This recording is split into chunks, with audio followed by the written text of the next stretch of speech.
오늘은 다 이해할 수 없지만 이란 제목으로 말씀을 살펴보겠습니다. 다 이해할 수 없지만 과학 이야기로 오늘 말씀을 시작해 보려고 합니다. 빛에 대한 이야기입니다. 여러분은 빛의 본질에 대해서 생각해 보신 적이 있으십니까? 너무 생뚱맞은 질문이죠. 아무도 없을 것 같습니다. 그런데 이 질문은 과학자들에게 있어서는 아주 중요한 질문이었습니다. 수세기 동안 많은 과학자들이 빛의 본질에 대해서 논쟁해 왔습니다. 빛을 어떻게 보느냐에 대한 두 가지 견해가 있습니다. 하나는 빛이 입자라는 견해입니다. 빛은 그 근원에서부터 퍼져나오는 작은 입자들의 흐름이라는 견해입니다. 또 다른 하나는 빛이 파동이라는 견해입니다. 빛이 소리와 같이 공간을 진동하며 이동하는 파동이라는 견해입니다. 어느 견해가 맞을까요? 빛이 입자일까요? 아니면 파동일까요? 뛰어난 과학자들은 입자냐 파동이냐를 두고 자신의 견해를 입증하기 위해서 여러 실험을 하고 이론을 세우고 논문들을 발표했습니다. 그렇게 논쟁은 계속되어 왔습니다. 그러던 중에 1905년 독일의 대표적인 학술지에 발표된 논문이 있었습니다. 그 논문이 모든 것을 바꾸어 놓았습니다. 그 논문을 발표한 사람은 아인슈타인이었습니다. 아인슈타인은 빛이 파장이면서 동시에 입자라는 이론을 발표했습니다. 빛의 이중성이라고 하는데 이 논문은 노벨상을 받게 했고 과학 발전에 엄청난 영향을 주었다고 합니다. 솔직히 우리 피부에 잘 와닿지 않는 이야기입니다. 잘 이해가 되지 않는 이론입니다. 이중성, 이것도 맞고 저것도 맞다라는 이야기입니다. 그 이야기를 들을 때 모순처럼 생각되기도 합니다. 하나님이 창조하신 빛에 대해서 연구한 하나의 이론이 이렇다는 것입니다. 그러면 그 빛을 창조하신 하나님에 대해서 그리고 그 하나님이 하신 일에 대해서 생각할 때 어떠할까요? 우리가 이해할 수 있을까요? 어떤 진리에 대해서는 우리에게 있어서는 미스터리와 같습니다. 수수께끼 같은 것입니다. 모순처럼 생각되기도 하고 다 이해할 수 없는 진리이기도 합니다. 어떻게 하나님이 하나이시면서 셋이시고 그리고 한 분일 수 있을까요? 정말 이해할 수 없는 진리입니다. 그리고 우리가 지난 시간에 살펴봤던 하나님의 택하심도 그러합니다. 바울은 이스라엘에 대해서 하나님이 주권적으로 택하셨음을 말합니다. 그리고 바울은 오늘 본문에서 이스라엘의 책임에 대해서도 말하고 있습니다. 바울이 하나님의 주권과 함께 사람의 책임에 대해서 말하고 있는 것입니다.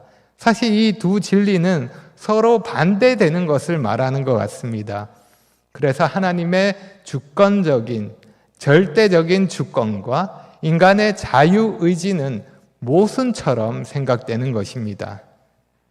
이해를 돕기 위해서 이 모순처럼 보이는 두 진리에 대해서 로이드 존스가 한 설명을 잠시 읽어 드리겠습니다. 바울은 왜 어떤 사람이 구원을 받게 되는지 설명한다. 그것은 하나님의 절대 주권에서 비롯된 택하심을 통해서다. 그러면 왜 어떤 사람은 구원받지 못하는가? 그것은 그 사람 자신의 책임 때문이다. 왜 구원받지 못하는 사람들이 있는가? 그들이 택하심을 못 받았기 때문인가? 아니다. 그들이 복음을 거부했기 때문에 구원받지 못한 것이다.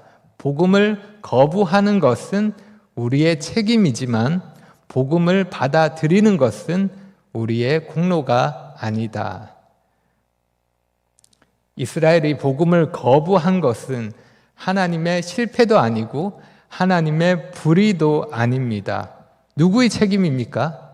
하나님 책임이 아니라 각 사람에게 그 책임이 있다는 것입니다. 누군가 구원을 받았다면 그것은 하나님의 택하심의 결과입니다. 하나님의 은혜의 선물이라는 것입니다. 사람의 자랑이 될 수 없습니다. 반면에 누군가가 믿지 않는다면 그것은 그 사람의 책임입니다. 누군가 끝까지 복음을 받아들이지 않는다면 그 사람은 자기 책임으로 자신의 죄로 인해서 하나님의 심판을 받게 될 것입니다. 지금 이스라엘이 그러합니다. 복음을 거절하는 이스라엘을 설명하는 것은 하나님의 택하심이 아니라 그들의 책임입니다. 그들의 책임으로 복음을 거절하는 것을 설명할 수 있다는 것입니다. 우리가 다 이해할 수 없어서 모순처럼 보이기도 하지만 분명한 것은 성경이 이 두 가지 진리를 함께 말하고 있다는 것입니다. 그래서 저는 오늘 본문에서 말씀하고 있는 진리를 조금 더 쉽게 이해하기 위해서 병을 치료하는 것에 빗대어서 생각해 보려고 합니다. 바울이 복음을 거절하는 유대인들을 치료하고 있다고 생각하는 것입니다. 바울이 의사입니다. 그리고 믿지 않는 유대인들은 환자입니다.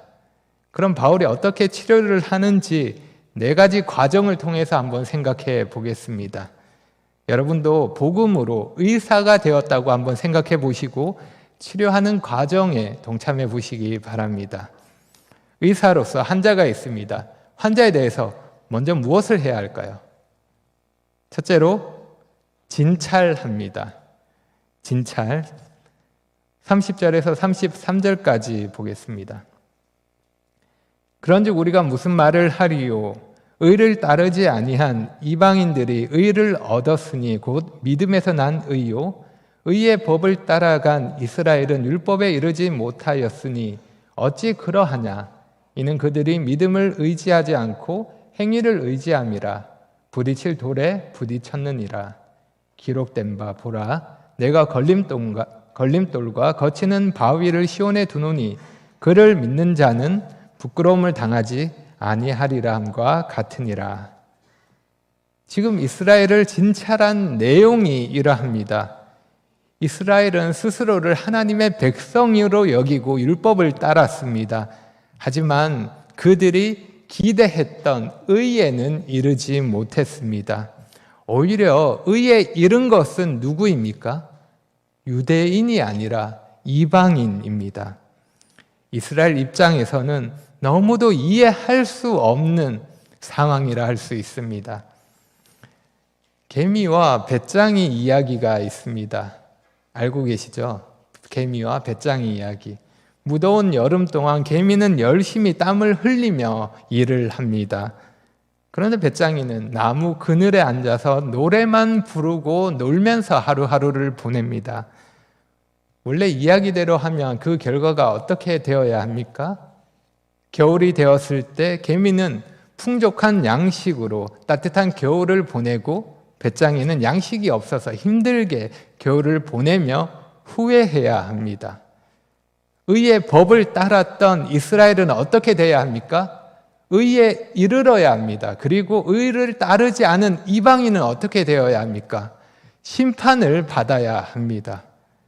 그런데 실제로는 어떻게 되었습니까? 의를 따르지 않은 이방인이 의를 얻지만 의를 따랐던 유대인은 의에 이르지 못합니다. 열심히 일했던 개미는 너무 일만 해서 병으로 고생하고 반대로 배짱이는 갈고 닦은 노래 실력으로 가수로 데뷔해서 스타가 되는 것입니다. 이해할 수 없는 결과 아닙니까? 이스라엘과 이방인이 이와 같은 것입니다. 바울은 지금 이해할 수 없는 뒤바뀐 상황을 말하고 있습니다. 역설적이지만 불의하게 살아온 이방인은 믿음에서 난 의, 다시 말해 복음에 대해서 더욱 마음이 열려 있었던 것입니다. 반면에 이스라엘은 하나님께 나아가기 위해서는 의로워야 한다는 사실을 알고 있었습니다. 문제는 그 의로움을 자기 노력으로 이루려 했다는 것입니다. 결국 하나님이 원하시는 의에는 이르지 못합니다. 진찰한 결과 문제가 이렇게 드러났습니다. 이해할 수 없는 상황입니다. 하나님에 대해서 가장 잘 알고 있었던 사람들이 하나님을 모르게 되었습니다. 하나님에 대해서 가장 몰랐던 사람들이 오히려 하나님을 잘 알게 되었습니다. 의롭게 되기를 가장 원했던 사람들이 의롭게 되지 못했고, 반면에 의롭게 되기를 가장 덜 원했던 사람들이 의롭게 되었습니다. 오늘날에도 이와 같은 모습을 볼 수 있습니다. 더 종교적이고 더 도덕적인 사람이 오히려 복음을 받아들이는 데 있어서 어려워하는 모습을 볼 수 있습니다. 당시 이스라엘과 같은 것입니다. 많은 경우에 종교적인 사람은 자신의 죄에 대해서 솔직하지 못합니다. 자신을 높이 평가하면서 다른 사람보다는 자신이 낫다고 생각합니다. 나는 이렇게 열심히 하니까, 이렇게 열심히 살고 있으니까 괜찮다고 생각하고 자신을 훌륭하다고 생각합니다. 그래서 공로 없이 은혜로 주어지는 구원에 대해서는 반감을 가질 수 있습니다. 누구든지 예수님을 믿으면 구원받는다고 했을 때 기분 나쁘게 생각할 수 있습니다.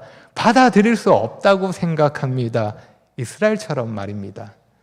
나는 구원받을 수 있지만 저 나쁜 이방인은 안 된다고 생각합니다.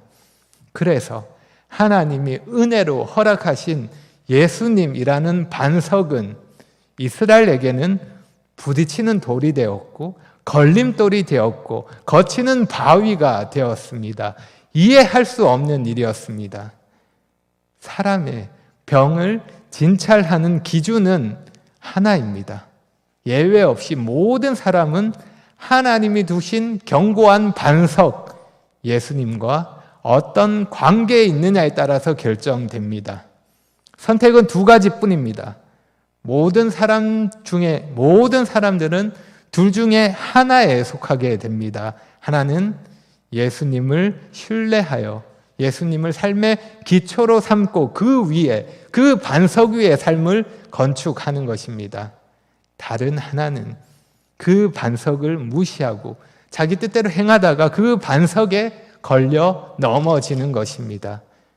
두 가지 경우밖에 없습니다. 이스라엘은 하나님이 목적하신 것과 다르게 율법을 다른 목적으로 따랐고 그 율법으로 의에 이르려고 했습니다. 예수님께 믿음을 두지 않고 예수님을 거절했던 것입니다. 이것이 이스라엘을 진찰한 결과라 할 수 있습니다. 이러한 결과를 가지고 다음으로 의사는 무엇을 해야 할까요? 진단을 내려야 합니다. 진찰한 결과를 가지고 병을 판단하는 것입니다. 둘째로 해야 할 것, 진단합니다. 1절에서 4절까지 보겠습니다. 형제들아, 내 마음에 원하는 바와 하나님께 구하는 바는 이스라엘을 위함이니 곧 그들로 구원을 받게 함이라. 내가 증언하노니 그들이 하나님께 열심히 있으나 올바른 지식을 따른 것이 아니니라. 하나님의 의를 모르고 자기 의를 세우려고 힘써 하나님의 의에 복종하지 아니하였느니라. 그리스도는 모든 믿는 자에게 의를 이루기 위하여 율법의 마침이 되시느니라. 진단에 앞서 우리는 이스라엘을 생각하는 바울의 마음을 먼저 볼 수 있습니다. 마치 환자를 바라보는 의사의 마음이 어떠한지 생각할 수 있습니다. 바울의 마음에 간절함이 있습니다. 간절히 원하는 바가 있습니다. 소원이 있습니다. 그래서 하나님께 구하는 것이 있습니다. 하나님께 간구합니다. 이스라엘을 위한 그의 소원, 그의 간구는 이스라엘의 구원입니다. 그가 간절히 바라는 것이 이스라엘의 구원입니다. 하지만 바울의 이러한 소원과 간구를 가로막는 문제가 있습니다. 바울은 이스라엘의 문제를 이렇게 진단합니다. 다시 2절입니다. 내가 증언하노니 그들이 하나님께 열심히 있으나 올바른 지식을 따른 것이 아니니라. 이스라엘이 가진 열심은 좋은 것이지만 그 열심이 문제가 되는 것은 올바른 지식에 근거한 것이 아니기 때문입니다. 열심만으로는 안 됩니다. 올바른 지식에 근거한 열심은 더할 나위 없이 좋은 것이지만 그렇지 않은 열심은 오히려 독이 됩니다. 열심을 내면 낼수록 더 문제가 되고 더 어려움이 되는 것입니다. 만약 우리가 서울을 가야 합니다. 방향을 잘못 잡아서 부산으로 방향을 잡고 가고 있다면 어떨까요? 열심히 달리면 달릴수록 속도를 내면 낼수록 서울에서 더 멀어질 뿐입니다. 잘못된 지식으로 인한 열심은 문제를 더 악화시키는 것입니다. 바울은 누구보다 이 사실을 잘 알고 있었습니다. 그는 정말 대단한 열심을 가지고 그렇게 헌신했던 이스라엘 사람이었기 때문입니다. 누구와도 비교해서 뒤지지 않을 만큼 뜨거운 열정과 헌신을 가지고 있었습니다. 그런데 그러한 열심을 가지고 바울이 한 일이 무엇입니까? 바울은 그 열심으로 교회를 핍박했습니다. 유대교를 지나치게 믿었기 때문입니다. 이처럼 지식 없는 열정은 무서운 것입니다. 올바른 지식 없는 열정은 광신입니다. 광신도가 될 뿐입니다. 이스라엘의 문제, 그 원인이 무엇입니까? 올바른 지식을 따르지 않았기 때문입니다. 하나님의 의의를 몰랐기 때문입니다. 하나님의 의의가 그리스도 안에서 나타난다는 것을 모르고 율법을 행함으로 그 율법의 행함에 의지함으로 힘을 다해서 자기 의의를 세우려고 했기 때문에 문제가 된 것입니다. 이 단락에서도 서로 대조되는 두 가지가 있습니다. 하나님의 의의와 자기 의의가 대조되고 있습니다. 이스라엘은 하나님의 의의가 아니라 자기 의의를 선택합니다. 이스라엘이 자기 의의를 선택함으로 방향을 잘못 잡았고 그래서 자기 의의에 대한 열심은 목적지에서 더욱 멀어질 뿐이었습니다. 병을 더욱 악화시킬 뿐이었습니다. 문제를 더욱 심각하게 만들 뿐이었습니다. 하나님은 의롭게 되는 길을 분명하게 계시하셨고 완벽하게 성취하셨습니다. 그리스도께서 율법의 마침이 되심으로 그 의로움을 모든 믿는 자에게 허락하신 것입니다. 율법은 절대로 하나님과 사람 사이의 중보의 수단이 될 수 없습니다. 하나님과 사람 사이를 회복할 수 있는 것은 율법이 아니라 그리스도뿐입니다. 그렇다고 해서 율법이 믿는 자에게 더 이상 쓸모가 없다는 것은 아닙니다. 율법도 모든 성경과 마찬가지로 믿는 자에게 유익한 하나님의 말씀입니다. 다만 율법은 하나님의 뜻에 따라 그 하는 역할이 다르다는 것입니다. 그래서 예수님이 말씀하셨습니다. 마태복음 5장 17절에 보면 내가 율법이나 선지자를 폐하러 온 줄로 생각하지 말라. 폐하러 온 것이 아니요 완전하게 하려 함이라. 그리스도는 율법이 약속하신 분이십니다. 그리고 율법을 완성하시는 분이십니다. 하지만 이스라엘은 이러한 지식을 따르지 않았습니다. 이렇게 바울은 이스라엘이 올바른 지식이 없었다는 사실을 말하고 그렇게 진단을 내립니다. 그리고 다음으로 따라오는 것이 무엇일까요? 진단에 이어서 따라오는 것, 처방입니다. 셋째로 처방합니다. 5절에서 8절까지 보겠습니다. 모세가 기록하되 율법으로 말미암는 의를 행하는 사람은 그 의로 살리라 하였거니와 믿음으로 말미암는 의는 이같이 말하되 내 마음에 누가 하늘에 올라가겠느냐 하지 말라 하니 올라가겠느냐 함은 그리스도를 모셔 내리려는 것이요 혹은 누가 무저갱에 내려가겠느냐 하지 말라 하니 내려가겠느냐 함은 그리스도를 죽은 자 가운데서 모셔 올리려는 것이라. 그러면 무엇을 말하느냐? 말씀이 내게 가까워 내 입에 있으며 내 마음에 있다 하였으니 곧 우리가 전파하는 믿음의 말씀이라. 바울은 이 단락에서 또다시 두 가지를 대조하고 있습니다. 율법으로 말미암는 의와 믿음으로 말미암는 의를 대조하고 있습니다. 의를 얻는 방법이 두 가지가 있습니다. 하나는 율법으로 얻는 것이고 또 하나는 믿음으로 얻는 것입니다. 먼저 율법은 온전히 순종하는 자에게 생명을 줍니다. 율법으로 말미암는 의를 행하는 사람은 그 의로 살 것입니다. 분명히 말씀하고 있습니다. 그래서 이스라엘은 자신이 순종할 수 있다고 생각했고 순종하고 있다고 생각했습니다. 그래서 그리스도 안에 있는 하나님의 의에 대해서는 거절합니다. 자기 생각과는 맞지 않았기 때문입니다. 하지만 바울이 이미 언급했던 것처럼 율법의 목적은 온전히 순종함으로 의에 이르라는 그런 목적이 아닙니다. 율법의 목적은 할 수 없다는 것을 아는 것, 자신의 죄를 깨닫는 것입니다. 아무리 진지하게 노력하고 아무리 최선을 다한다 하더라도 사람은 할 수 없습니다. 율법으로 말미암는 의는 그 행위자가 사람이기 때문에 의에 이르는 것이 불가능합니다. 하지만 믿음으로 말미암는 의는 그 행위자가 사람이 아닙니다. 그 행위자가 그리스도이십니다.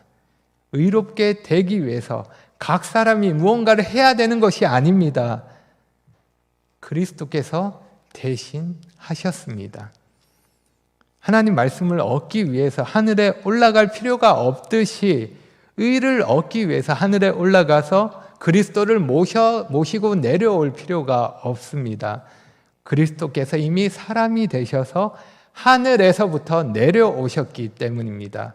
또한 의를 얻기 위해서 죽은 자 가운데로 내려가서 그리스도를 다시 모셔 올릴 필요가 없습니다. 그리스도께서 이미 죽으셨고 죽은 자 가운데서 다시 살아나셨기 때문입니다. 여기 바울이 말하고자 하는 바를 다시 정리하면 이러합니다. 이스라엘에게 필요한 것, 그리고 모든 사람에게 필요한 올바른 지식은 멀리 있는 것이 아니라는 것입니다. 감추어진 것이 아닙니다. 새로운 것이 아닙니다. 올바른 지식은 이미 구약에서부터 계시된 하나님의 말씀입니다. 그리고 그 말씀은 바울이 전파하고 있는 믿음의 말씀입니다. 그것이 의를 얻게 하는 것입니다. 바로 복음이라는 것입니다. 그래서 이스라엘의 문제에 대한 바울의 처방은 복음이라 할 수 있습니다. 처방은 복음입니다. 하나님 말씀입니다. 하나님이 그리스도를 통해서 의를 이루셨다는 사실입니다. 바울의 처방은 분명합니다. 내 행위가 아니라, 나의 행함이 아니라 그리스도를 향한 믿음입니다. 그것이 처방입니다. 이제 마지막으로 처방에 따른 적용입니다. 9절과 10절입니다. 내가 만일 내 입으로 예수를 주로 시인하며 또 하나님께서 그를 죽은 자 가운데서 살리신 것을 내 마음에 믿으면 구원을 받으리라.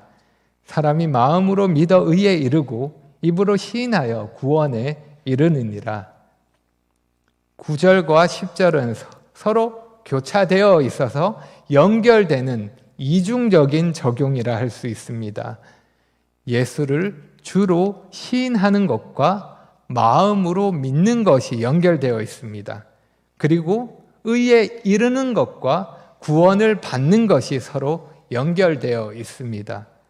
쉽게 말하면 이 둘을 서로 같은 의미로 바꾸어 쓸 수 있다는 말입니다. 예수를 주로 시인하는 것이 곧 마음으로 믿는 것입니다. 그리고 그 결과로 의에 이르는 것이 곧 구원을 받는 것입니다. 이처럼 바울은 이중적인 적용을 통해서 각 사람에 대한 적용을 더욱 분명하게 합니다. 입으로 예수를 주로 시인하는 것은 단순히 입술의 고백이 아닙니다. 마음속에 있는 믿음, 복음에 대한 응답이 외적으로 입으로 표현되는 것입니다. 각 사람이 복음에 대해서 하나님이 예수님을 통해서 어떤 일을 하셨는지 믿음으로 시인했을 때 구원의 은혜가 각 사람에게 적용되는 것입니다. 이렇게 복음이 각 사람에게 적용되었을 때 어떤 결과를 얻을 수 있을까요? 치료의 결과 어떻게 됩니까? 11절에서 13절입니다. 성경에 이르되 누구든지 그를 믿는 자는 부끄러움을 당하지 아니하리라 하니 유대인이나 헬라인이나 차별이 없음이라.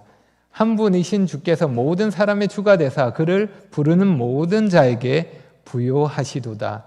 누구든지 주의 이름을 부르는 자는 구원을 받으리라. 누구든지 주를 믿는 자, 치료의 결과는 부끄러움을 당하지 않는 것입니다. 여기서 부끄러움이라는 것은 최후의 심판을 의미하는 것입니다. 유대인이나 헬라인이나 차별 없이 모든 믿는 사람은 부요하게 될 것입니다. 그분으로 말미암아 풍성한 은혜를 한없이 누리게 될 것입니다. 이 놀라운 구원은 믿음으로 말미암아 누구든지 차별 없이 받게 될 것입니다. 유대인이든 이방인이든 차별이 없습니다. 하나님이 오직 한 분이시기 때문에 유일하신 하나님은 이방인의 주가 되실 뿐만 아니라 유대인의 주가 되십니다. 놀라운 사실은 누구든지라고 말씀하는 이 대상에게 우리가 포함되고 있다는 것입니다. 이 복음이 우리에게 증거되었다는 사실, 그래서 우리의 죄에 대한 책임이 나에게 있지 않다는 사실, 그 죄에 대한 책임을 예수님이 대신 지셨다는 사실, 우리가 하나님의 긍휼하심으로 택하심을 받았다는 사실, 다 이해할 수 없는 사실들입니다. 다 헤아릴 수 없는 은혜입니다. 다 이해할 수 없기에 그저 우리는 감사할 뿐입니다. 여러분, 하나님은 자기 백성들을 주권적으로 선택하십니다. 뿐만 아니라 각 사람은 자신의 자유의지로 예수 그리스도를 선택하기도 하고 거절하기도 합니다. 그리고 그 거절에 대해서는 책임을 지게 될 것입니다. 어떠한 변명도 할 수 없는 것입니다. 성경이 말씀하는 하나님의 주권과 인간의 책임에 대해서 우리는 다 이해할 수 없습니다. 하지만 믿을 수 있습니다. 왜냐하면 하나님은 우리가 다 이해할 수 없지만 온전히 신뢰할 수 있는 선하신 분이시기 때문입니다. 이해할 수 없지만 믿을 수 있습니다. 우리는 하나님이 하시는 일을 다 이해할 수 없습니다. 하지만 그 일을 하시는 하나님을 사랑할 수 있습니다. 왜냐하면 하나님은 예수 그리스도를 아낌없이 우리를 사랑하심으로 내어주신 분이시기 때문입니다. 그러한 사랑으로 우리를 먼저 사랑하셨기 때문입니다. 하나님은 우리의 이해를 초월해 계신 크고 위대한 분이십니다. 그렇기 때문에 우리는 다 그분을 이해할 수 없습니다. 하지만 그분을 믿을 수 있고 그분을 사랑할 수 있습니다. 만약 우리가 다 이해할 수 있는 분이 하나님이라면 그분은 하나님이 아닐 것입니다. 우리는 다 이해할 수 없는 하나님을 섬기며 그분을 따르며 그분 안에서 그 행복을 누릴 수 있습니다. 그것이 우리에게 감사할 제목인 것입니다. 그러니 이해할 수 없는 하나님을 더 사랑하시기 바랍니다. 더 신뢰하시기 바랍니다. 기도하겠습니다. 하나님 아버지, 하나님을 다 이해할 수 없고 하나님이 하시는 일을 다 이해할 수 없지만 성경을 통해 말씀해 주신 진리를 저희가 믿음으로 받아들이고 또한 저희의 삶의 지침으로 받아들입니다. 저희가 다 이해할 수 없는 하나님이시기에 오히려 저희가 하나님을 더 신뢰할 수 있습니다.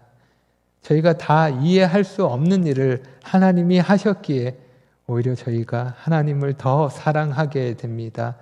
그 크고 놀라우신 하나님을 찬양하고 더 높이게 됩니다. 이해할 수 없는 사랑으로 저희를 먼저 사랑하시고 은혜를 베풀어 주셔서 감사합니다. 저희가 받은 은혜를 기억하며 감사하며 저희 삶을 통해서 하나님께 영광 돌리기를 원합니다.